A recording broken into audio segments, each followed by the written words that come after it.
My name is James G. Bernal. In my birth certificate, the Catholic Church, you'll probably look it up and it'll say Santiago Jorge Bernal.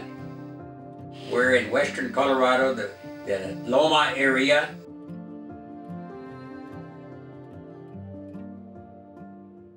My grandpa and grandma, my dad and mother all came from the San Luis Valley. The San Luis Valley is a very fertile valley in the Alamosa area. And they were ranching with sheep. And they herded their sheep. They would lamb them and work all together with them. And my grandpa was always reading about the High Line Canal. When things got bad, he says, we're going to move to the Loma area and see if we can get started up there, farming. And they had no map. They had all their gear in one car with 7 people. Can you imagine? They had their hits and bounds, but they made it here.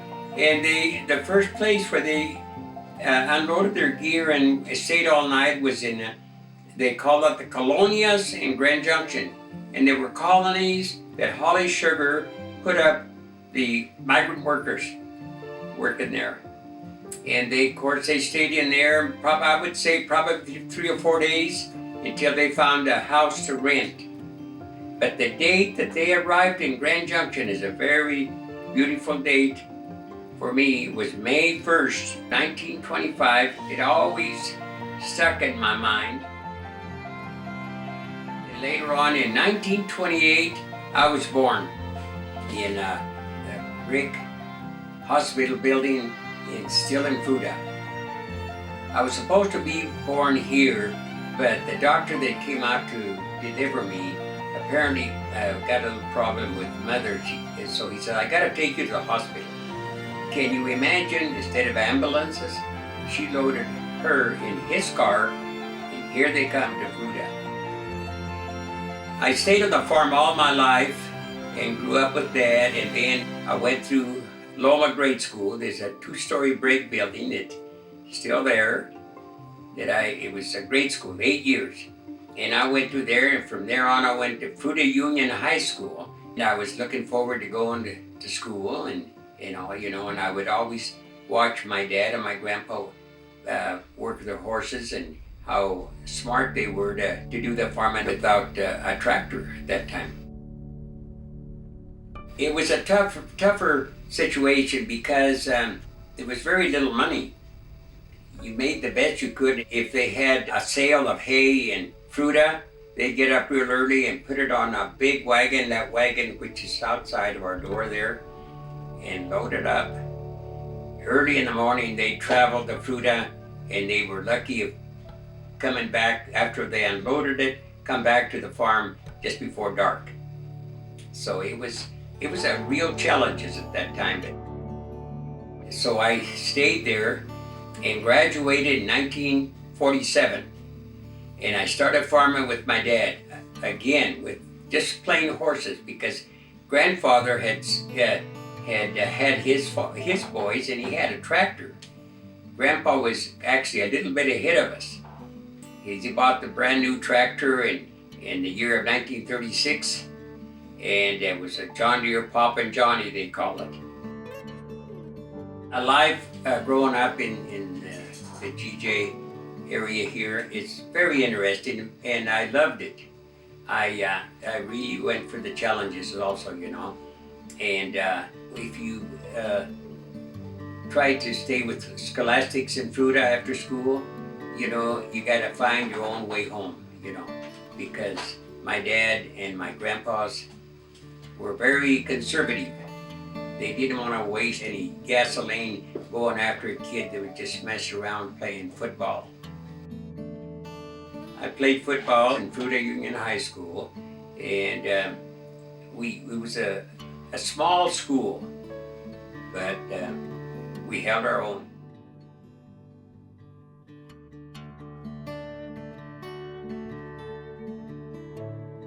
But after I graduated, my dad was also farming, but with horses. And I farmed with Dad in the year of 47 and then 48. and 49 and 50, Korea War started then. I could hear the rumors of Korea. And I stayed that year in 1950. In 1951, they said, we're going to defer you 1 year, defer you as a farmer. And 52 was the last year, and in the fall, I was no longer classified as a 2C.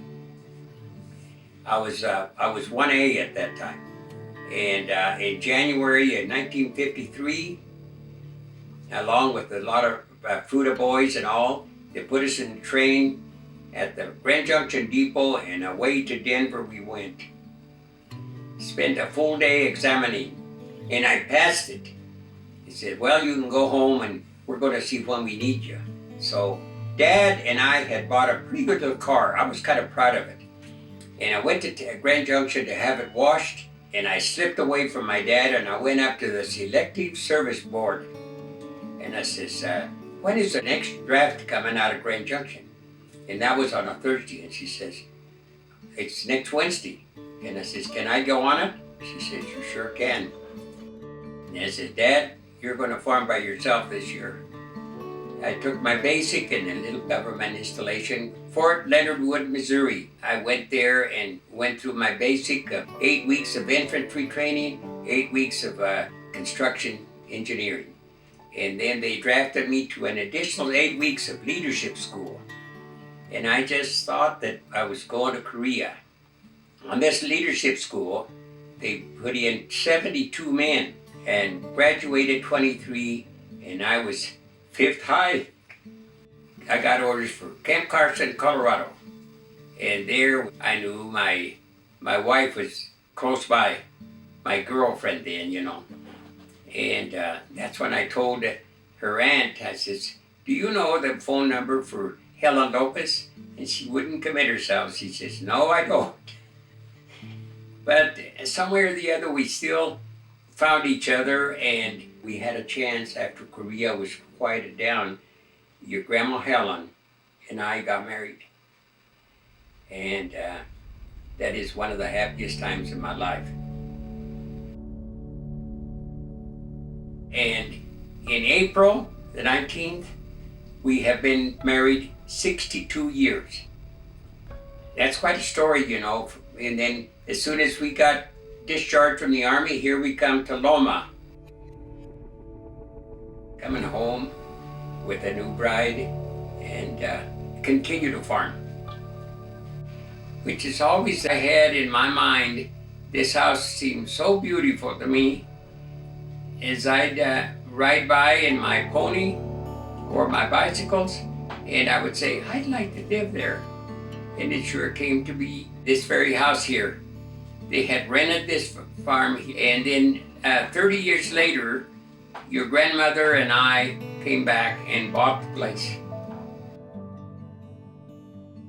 I went in the Army for 2 years, and that's the only time that I missed farming since then, you know. And Dad and I used to farm probably 50 acres. And now my sons and I and my grandsons are farming 600 acres, you know, and probably with less work, you know, because of the up-to-date equipment that we have. Our first tractors didn't have power steering. Our second ones had power steering. The first ones didn't have a cab and no radio, and now they all got cabs and radios and air conditioning and all, and it's a lot easier to farm, you know. Like I say, I don't mind working hard if I can work easy. So there was some real tough times, like in the early 80s. We rented more land in order to utilize the machinery. We produced more and sold it for less. Your grandmother would take us lunch out in the field where your dad and your uncles were at, and had lunch there, and if we had to work it late at night, we would, you know. Finally, we got to where we could do anything. If we wanted to bale hay at night, we would. And we weren't choosy about anything at all, and barely got by. We did make it okay, and then things got better, and This is it now. I enjoy the climate, I enjoy the people, I enjoy the surroundings, and I think it's a very quiet, fair valley to live in. I came back to the place I was born here, and all the children were raised here, 8 of them. So it's been a very interesting life. We didn't travel much. I guess we could have sold a piece of land or something and traveled, but we never did. We thought, well, we'd like to see if these kids will stay here, And we have 4 boys and 4 girls, and they all live around here, Really, I think that they love the valley and they love the climate and they love to live here. So they're building homes here and all, First of all, I was going to say I'm just proud of you, what you're doing. Continue the good works. Continue to be good to people. Continue to be honest with people. And I think that's the best advice I can give you, and just a clean life.